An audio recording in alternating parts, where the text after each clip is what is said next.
The Wall Street Journal just published what may be the biggest piece of disinformation about President Trump since the infamous Steele dossier, which started the Russia hoax. And it's been a roller coaster of a week with the cover-ups and the conspiracies and the finger-pointing and the flip-flopping and the divisiveness completely out of control. But there is so much more that we need to cover.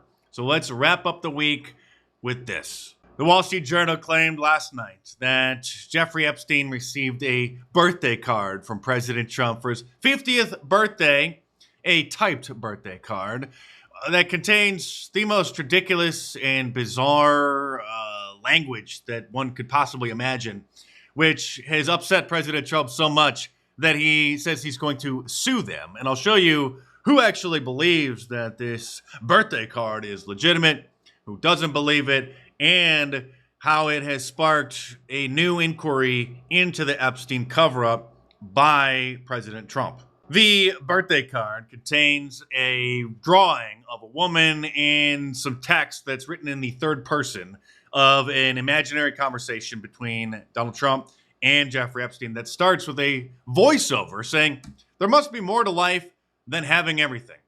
And then Donald Trump allegedly says, "Yes, there is, but I won't tell you what it is." And then Epstein responds, "Nor will I, since I also know what it is." And Donald responds, "We have certain things in common, Jeffrey." Jeffrey responds, "Yes, we do, come to think of it." Donald responds, "Enigmas never age. Have you noticed that? As a matter of fact, it was clear to me the last time I saw you." And then Trump concludes, "A pal is a wonderful thing. Happy birthday.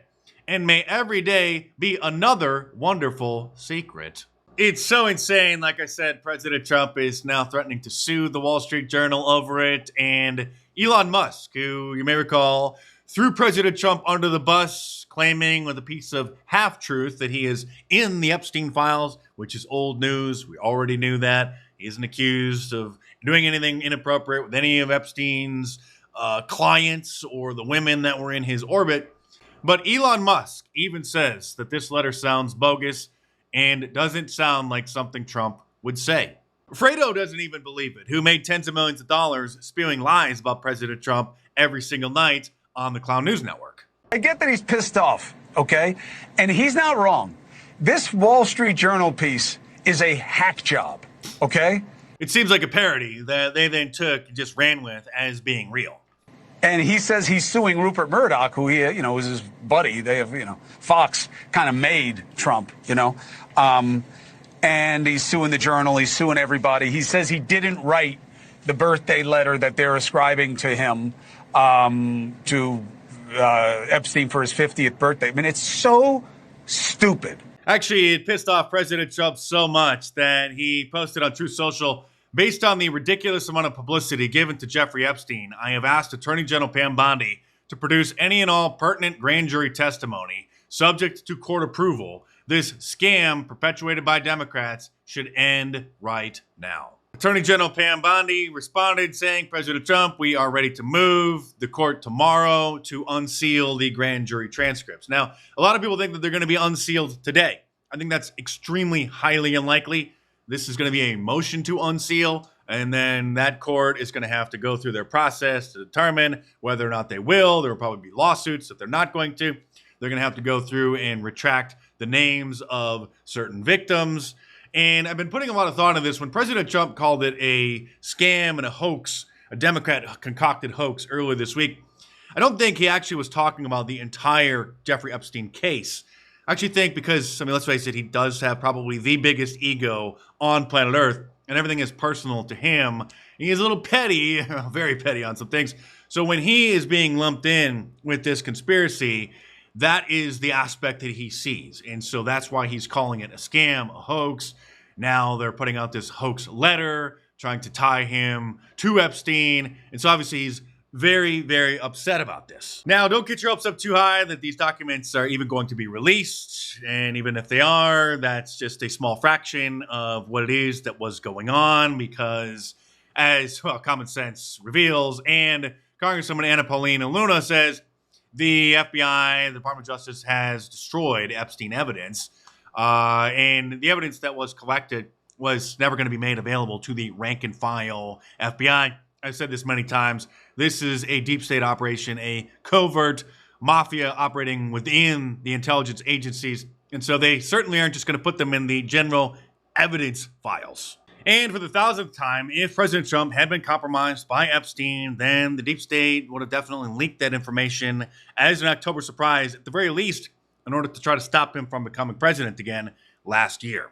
Instead, their October surprise was the rehashed rerun of the last 8 years, calling him the reincarnation of Hitler and saying that he was a Nazi. Here is former Deputy Director of the FBI, Andrew McCabe, basically signaling that there is nothing here. There isn't actually any public right to be able to see into sensitive FBI files, right? You can file a FOIA request, but there are something like 9 different exceptions to FOIA, and some of them are, sensitive material, investigative material needed in a prosecution, things like that. So this is uncommon for people to be screaming for information from an investigative file. Surely, if there were classified documents that implicated President Trump in Epstein's operation, Nasty Pelosi would be demanding that they be released, but she doesn't seem to care about them at all. Whether it's Jeffrey Epstein or Alcatraz, it's all off the subject of what they're doing with this budget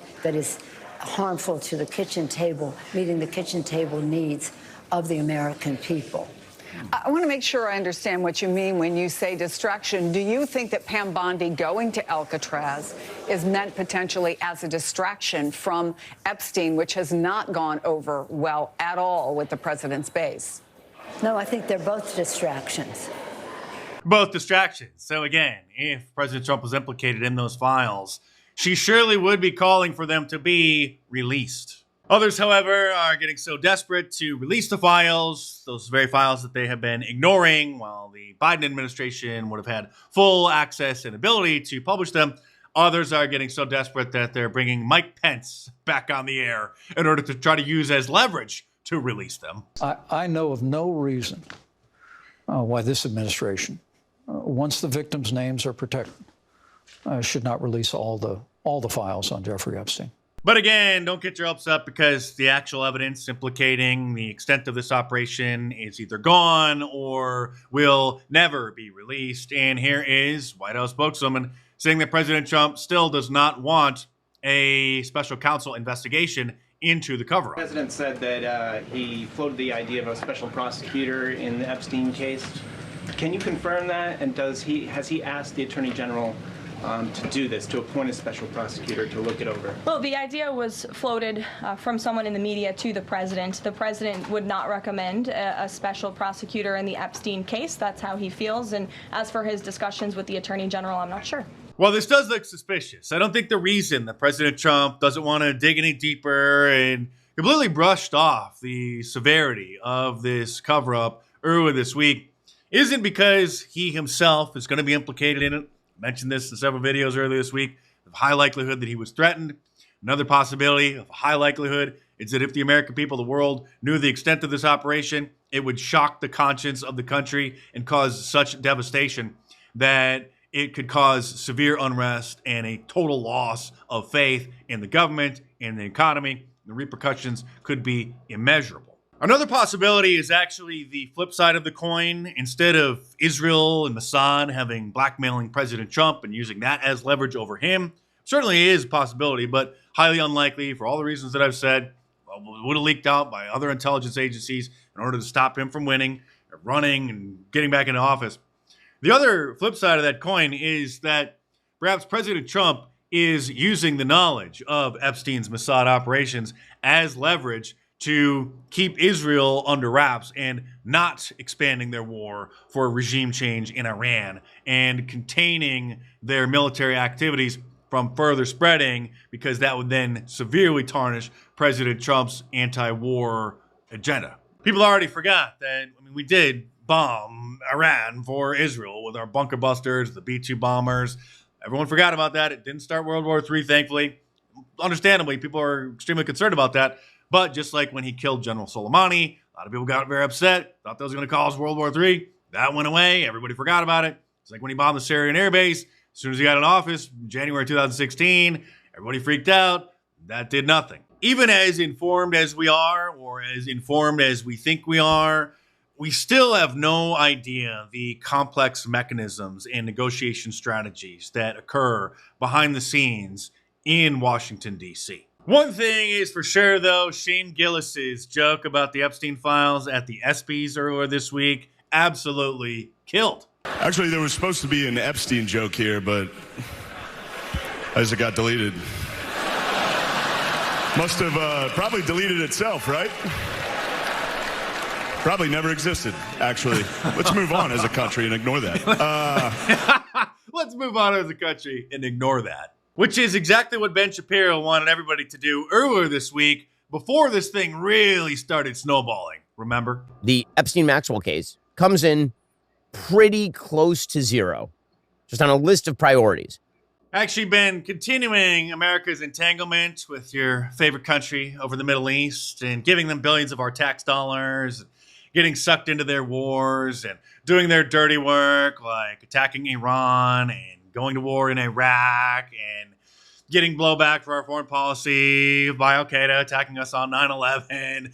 Americans are actually tired of that, and we want nothing to do with them. You might want something to do with my new Alligator Alcatraz t-shirt, however, from my online store at markdice.com, or the tank top, which now also is available in 2 different styles, the larger graphic, the primary design, and a more subtle version as well. Also available in women's cuts. All of my shirts are available in tank tops and women's cuts. Now, so head on over to markdice.com or click the link in the description below and check them out.